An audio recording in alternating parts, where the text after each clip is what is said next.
இருக்கு, இமோஷனாக இருந்தது. நிறைய இடத்துல வந்து மோட்டிவேஷன் நிறைய சீன் இருந்தது. 2 மணி நேரம் உட்காந்து இந்த படத்தை பார்க்க முடியுமான்னு தெரியல, அந்த மாதிரி தான் இருந்தது. ஆனால் வீடு வாங்குறதுக்கு இவ்வளோ கஷ்டம் இருக்கும்னு நினைச்சு இல்லை இருக்கும். இந்த லைஃப் வந்து நம்ம சொல்லி தான் இல்லை, நிறைய படத்தில் பார்த்துருப்போம். இதை கொஞ்சம் வேற மாதிரி கொஞ்சம் ஆக்ஷன் மூலமாக கட்டுறது, கொஞ்சம் கமர்ஷியலாக கட்டுறது நல்லா இருந்திருக்கும். கொஞ்சம் விறுவிறுப்பு கொஞ்சம் ஏதோ ஒன்று பண்ணி தான் நல்லா இருந்தது. அது மட்டும் ஒரு மைனஸாக இருந்துச்சு. சரத்குமார் ஆக்டிங் சரி, தியாகன் ஆக்டிங், சித்தார்த் ஆக்டிங் ரொம்ப நல்லா இருந்தது. அதெல்லாம் சரத்குமார் சார் அந்த மோட்டிவேஷன் பண்ணுற சீன்லாம் நிறைய இருக்குது. அதான் அந்த மாதிரி ஃபியூச்சர் நல்லா இருக்குமா, ஃபியூச்சர் நல்லா சொல்கிற சீன்லாம் ரொம்ப இமோஷனல் ஆச்சு. அப்புறம் வந்து நம்ம சித்தார்த்து தப்பு பண்ணிட்டு சாரி கேட்குற சீன்லாம் ரொம்ப நல்லா இருந்தது. அதே படம்லாம் பார்க்க முடியாதுல்ல, கொஞ்சம் கமர்ஷியலாக கொஞ்சம் எதிர்பார்க்கல, ஃபைட்டு வேணும், கொஞ்சம் விறுவிறுப்பாக வேணும் கொஞ்சம் அப்படின்னா எப்படா வெளியே போகணும் ஆயிடுச்சு. படம் வந்து நல்லா இருக்கு. 40+, 50+, கண்டிப்பாக பார்க்கலாம். அவங்களாம் உட்காந்து 5 நேரம் திரும்ப போட்டு காட்டினா உட்காந்து பார்த்து அதுவே இருப்பாங்க. நம்மளால அது பார்க்கலாம். இல்லை என் பக்கத்துல ஒரு 2 பேர் உட்காந்து செல்லு ஃப்ரீ ஃபயர் விளாண்டுறான். செல்லு ஆஃப் பண்ணுறான், லைட்டு கண்ணு குசுதுன்றேன் அப்படின்றான். நம்ம அவனை போய் திரும்ப ரெண்டா வைக்கிறேன், எந்த அடிப்பாங்க. அந்த மாதிரி தான் இருந்தது. எனக்கு ரொம்ப இரண்டா மாதிரி ஆச்சு. படம் உண்மையாக சூப்பராக இருந்தது. எல்லாமே நல்லா இருந்தது. உட்காந்து பார்க்க முடியல. சித்தார்த்தோட ஆக்டிங் சித்தார்த்தோட ஆக்டிங் இல்லை அவர் ஆக்டிங் ரொம்ப நல்லா இருந்தது. அந்த லவ் போர்ஷன்லாம் கொஞ்சம் நல்லா இருந்தது. ஸ்கூல் மேட்ரு, காலேஜ் மேட்ரு, அது இல்லாமல் 21 வருஷம் 2.5 மணி நேரம் படத்தில் 20 வருஷம் கழிச்சாங்க. அதில் பெரிய ஆச்சரியம். ரொம்ப நல்லா இருந்தது. எல்லாம் உட்காந்து பார்க்கல. ஃபர்ஸ்ட் ஹாஃப்ல ஒரு 50 வாட்டி செல் எடுத்து பார்த்துருப்பேன். ஆனால் ஒரு சீரியல் முடிஞ்சு போமான்னு படம் ஓகே ஒன் டைம் ஆச்சு. 3 BHK படத்தோட ஸ்டோரி என்னன்னா, ஒரு மிடில் கிளாஸ் ஃபேமிலி வந்து ஒரு வீடு வாங்கணும்னா அதுக்கு என்ன கஷ்டப்பட்டு வாங்குறாங்க, அதான் படத்தோட ஸ்டோரி. படம் பார்த்தீங்கன்னா ரொம்ப ஒரு யதார்த்தமாக எடுத்திருக்காங்க. ஒரு உண்மையிலேயே ஒரு மிடில் கிளாஸ் ஃபேமிலி ஒரு 2004லேருந்து நீங்கள் கரண்ட் வரைக்கும் வந்து 2004லேருந்து கரண்ட் வரைக்கும் வந்து என்னென்ன விஷயங்கள் நம்ம சென்னை சுற்றி நடக்குதோ அது எல்லாமே இந்த படத்தில் வந்து ரொம்ப வந்து எல்லாருக்கும் ரிலேட் ஆகிற மாதிரி சொல்லியிருக்காங்க.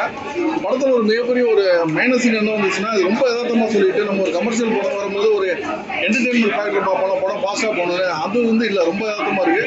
ஒரு டாக்குமெண்ட்ரி படம் பார்த்து ஒரு ஃபீல் கொடுக்குது. ஃபர்ஸ்ட் ஹாஃப் கொஞ்சம் நல்லாவே லேகாக இருக்குது, செகண்ட் ஹாஃப் கொஞ்சம் பெட்டர், பட் இருந்தாலுமே ஓவரால் படம் லேகாக இருக்குது. ஆக்டிங் பார்த்தீங்கன்னா ஆனால் வந்து நார்மலாக ஒரு ஃபேமிலிக்கு வீடு வாங்குறது இவ்வளோ கஷ்டம் இருக்குங்கிறத காட்டிருக்காங்க. அது எப்படி இருக்கலாம் அந்த விஷயங்கள் நார்மலாக அது வந்து ரொம்ப யதார்த்தமாக இருக்குது. உண்மையிலேயே உங்கள் வீட்டில் நடக்கக்கூடிய விஷயங்கள் ஒரு மிடில் கிளாஸ் ஃபேமிலின்னு உண்மையிலே இதை வந்து தாண்டி வந்திருப்பாங்க. அதை வந்து ரொம்ப தெளிவாக வந்து காமிச்சிருக்காங்க. எதுவுமே வந்து இந்த விஷயம் வந்து திணிச்ச மாதிரியெல்லாம் இல்லை. எல்லா சீனுமே வந்து ஆமாம் இப்படி நடந்துச்சுன்னா என்ன பண்ணுவாங்க, ஒரு காசை சேமிச்சு வைப்பாங்க. அப்புறம் ஏதாவது ஒரு பிரச்சனை வரும், அந்த பிரச்சனையை உங்களால் அவாய்டே பண்ண முடியாது. ஸோ இந்த காசை வந்து அதுக்கு வீடு யூஸ் பண்ணாமல் இங்கே யூஸ் பண்ணுற மாதிரி இருக்கும். ஆனால் காசு இல்லாமல் சொந்த அண்ணன் தம்பி கூட மதிக்க மாட்டாங்க, யாருமே மதிக்க மாட்டாங்கிற அந்த விஷயங்கள்லாம் எப்படி இருக்கு? அந்த விஷயம் எல்லா விஷயமும் அவங்க டச் பண்ணிட்டாங்க. எல்லா விஷயமும் ரொம்ப அருமையாக காமிச்சிருக்காங்க. உண்மையிலேயே வந்து ஒரு பக்கத்து வீட்டில் ஒருத்தவங்க கஷ்டப்படுறத வந்து நம்ம நேரில் போய் பார்த்த மாதிரி தான் அந்த படம் இருக்கு பார்க்கறதுக்கு. சித்தார்த் ஆக்டிங் எப்படி இருக்கு? அந்த ஆஃபீஸில் போய் சித்தார்த் வந்து ஆக்டிங் ரொம்ப நல்லா பண்ணியிருக்காரு. சித்தார்த்தில் எனக்கு ஒரே ஒரு இஷ்யூ என்னன்னா, அவர் வந்து ஒரு காலேஜ் ஸ்டூடெண்ட்னா லாஸ்ட் மார்க் வாங்கக்கூடிய ஸ்டூடெண்டாக பண்ணியிருக்காரு. அவரை பார்க்கும்போது இந்த அளவுக்கு வந்து அவருக்கு படிப்பு ஏறல, அந்த மாதிரி ஒரு கேரக்டர் நம்மளால கற்பனை பண்ணி பார்க்க முடியல. அவர் ஆள் பார்க்கும்போது பார்த்தீங்கன்னா பிரில்லியண்டாக தெரிகிறாரு. படிப்பு ஏறலாங்கிற மாதிரி பண்ணும்போது அது கொஞ்சம் செட் ஆகல. பட் ஆக்டிங் வைஸ் அவர் சைட்லேருந்து பெஸ்ட்டான எஃபர்ட் போட்டிருக்காரு. கேரக்டருக்கு பொருந்தல அவ்வளோ. ஆனால் ஒரு இளைஞனா வந்து நார்மலாக வந்து ஃபேமிலியும் பார்க்கணும், தான் படிப்பும் ஏற மாட்டேங்குது, எவ்வளோ அந்த கஷ்டத்தை உணர்ந்து நடிச்சிருக்காரு நினைக்கிறேன். அல்ல, அவர் ஆக்டிங் வைஸ் நல்லா பண்ணிட்டாங்க. அவருக்கு ஃபேஸ்னு ஒரு லுக் இருக்குல்ல, அது அவரால் ஒன்றும் பண்ண முடியாது. அவரை தப்பு சொல்ல, அவர் மூஞ்சுங்கிறது வந்து கொஞ்சம் ஒரு இன்டெலெக்சுவலான ஆள் மாதிரி தான் அவர் மூஞ்சி வந்து காமிச்சு கொடுக்குது. அதை வந்து அவர் என்ன பண்ணாலுமே அது வந்து காமிச்சு கொடுத்துருது.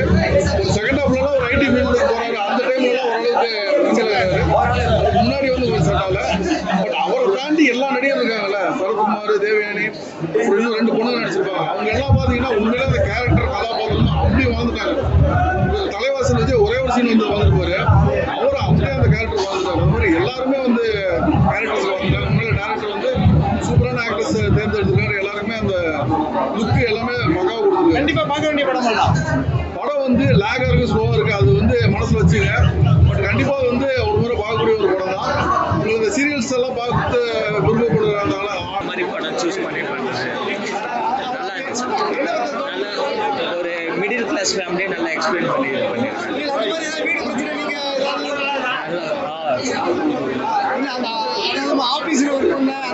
அந்த ஆஃபீஸ் எக்ஸ்பீரியன்ஸு ப்ளஸ் வந்து இன்னொருத்தன் கீழே அடிமையாக வேலை பார்க்காம அவருக்கு பிடிச்ச தொழில் அவர் பண்ணது, அதெல்லாம் நல்லா பண்ணியிருக்காரு. நல்ல படம் சூஸ் பண்ணியிருக்காரு. இதே மேலும் மேலும் இதே மாதிரி படம் சூஸ் பண்ணியிருக்காரு. நல்லா சூப்பராக சூப்பரா இருக்கு எல்லா அமிஷனும் டச் ஆகும் தரமா